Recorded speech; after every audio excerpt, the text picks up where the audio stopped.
Hello, good morning. Yes ക്രിയേറ്റിവിറ്റിയിൽ പുതിയൊരു വീഡിയോയിലേക്ക് ഏവർക്കും സ്വാഗതം. ഇന്നത്തെ ദിവസത്തിന് ഒരു പ്രത്യേകത ഉണ്ട്. ഇന്ന് നാഷണൽ പസിൽ ഡേ ആണ്. ആദ്യം ഈ പസിൽ ഡേ എന്ന് പറഞ്ഞാൽ എന്തെന്ന് നമ്മൾ മനസ്സിലാക്കണം. ഒരു തുണ്ടായിട്ട് കിടക്കുന്ന ഒരു പിക്ചേഴ്സിന് നമ്മൾ ഒന്നാക്കി അതൊരു രൂപമാക്കുന്നതാണ് ഈ പസിൽ ഡേയുടെ പ്രത്യേകത.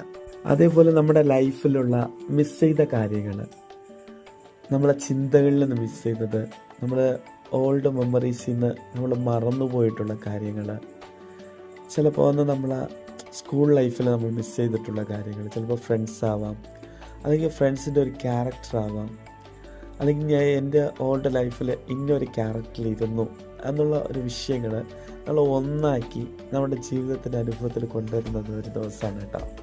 അങ്ങനെ എല്ലാവരും ഇന്നത്തെ ദിവസം എൻജോയ് ചെയ്തെന്ന് ഞാൻ വിശ്വസിക്കുന്നു. അങ്ങനെ എനിക്ക് പതിവ് പോലെ ജോലി ഉണ്ടായിരുന്നു.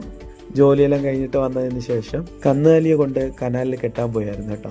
അങ്ങനെ കനാലിൽ കെട്ടാൻ പോയപ്പോൾ ഒരു സംഭവം കണ്ടു.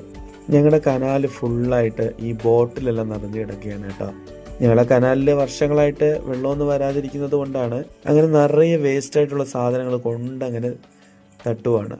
ഞങ്ങൾ പഞ്ചായത്തിലെല്ലാം കംപ്ലൈൻറ്റ് കൊടുത്തു. എന്നിട്ടും അവരൊരു സ്റ്റെപ്പൊന്നും എടുക്കുന്നില്ല. ഒരു ക്യാമറ വയ്ക്കാൻ പറഞ്ഞപ്പോഴേ കേൾക്കുന്നില്ല. അങ്ങനെ മദ്യപിക്കുന്ന ആൾക്കാർ കുപ്പികളെല്ലാം കൊണ്ടുവന്ന് ഇവിടെയാണ് കൊണ്ടുവന്ന് തട്ടുന്നത് ഞങ്ങളുടെ കനാലിൽ. അങ്ങനെ വീടുകളിലുള്ള വേസ്റ്റുകളും കൊണ്ട് തട്ടാറുണ്ട്. അതുമല്ലാതെ ഈ ചിക്കൻ്റെ വേസ്റ്റ് ഉണ്ടല്ലോ, അതും ഇടയും മുറിക്കെല്ലാം കൊണ്ട് തട്ടിക്കൊണ്ടിരുന്നതാണ്. ഞങ്ങൾ 2-3 പേരിനെ കണ്ടുപിടിച്ച് വരട്ടിയതിൽ ഇപ്പോൾ കുറച്ച് ദിവസം കൊണ്ട് അതിൻ്റെ വേസ്റ്റുകളൊന്നും കൊണ്ട് തട്ടുന്നില്ല. ഇത് കൂടുതലും കൊണ്ട് തട്ടുന്നത് നൈറ്റ് സമയത്താണ് കേട്ടോ. അങ്ങനെ കനാലിൽ കിടക്കുന്ന കുപ്പികളെല്ലാം പറക്കി ഒരു ചാക്കിലെല്ലാം ആക്കി കേട്ടോ.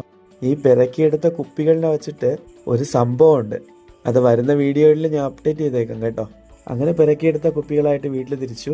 അങ്ങനെ വന്നപാടെ ജോഷുവിനെ ഒന്ന് റെഡി ചെയ്ത് പെട്ടെന്ന് സ്കൂളിൽ കൊണ്ടുവന്ന് വിട്ടായിരുന്നു. അങ്ങനെ ചെറിയൊരു മോർണിംഗ് ഫുഡെല്ലാം കഴിച്ചതിന് ശേഷം ചെറിയ രീതിക്ക് ഒന്ന് ഉറങ്ങി മൈൻഡിനെ ഒന്ന് റെസ്റ്റ് ചെയ്യിപ്പിച്ചു. അങ്ങനെ മോർണിംഗ് വ്ളോഗ് ഇവിടെ വെച്ച് അവസാനിപ്പിച്ച് എല്ലാവരും ഹാപ്പി ആയിട്ടിരിക്കുക, സേഫായിട്ട് ട്രാവൽ ചെയ്യുക. ഇനി അടുത്ത വ്ളോഗിൽ കാണാമേ. ടാറ്റാ.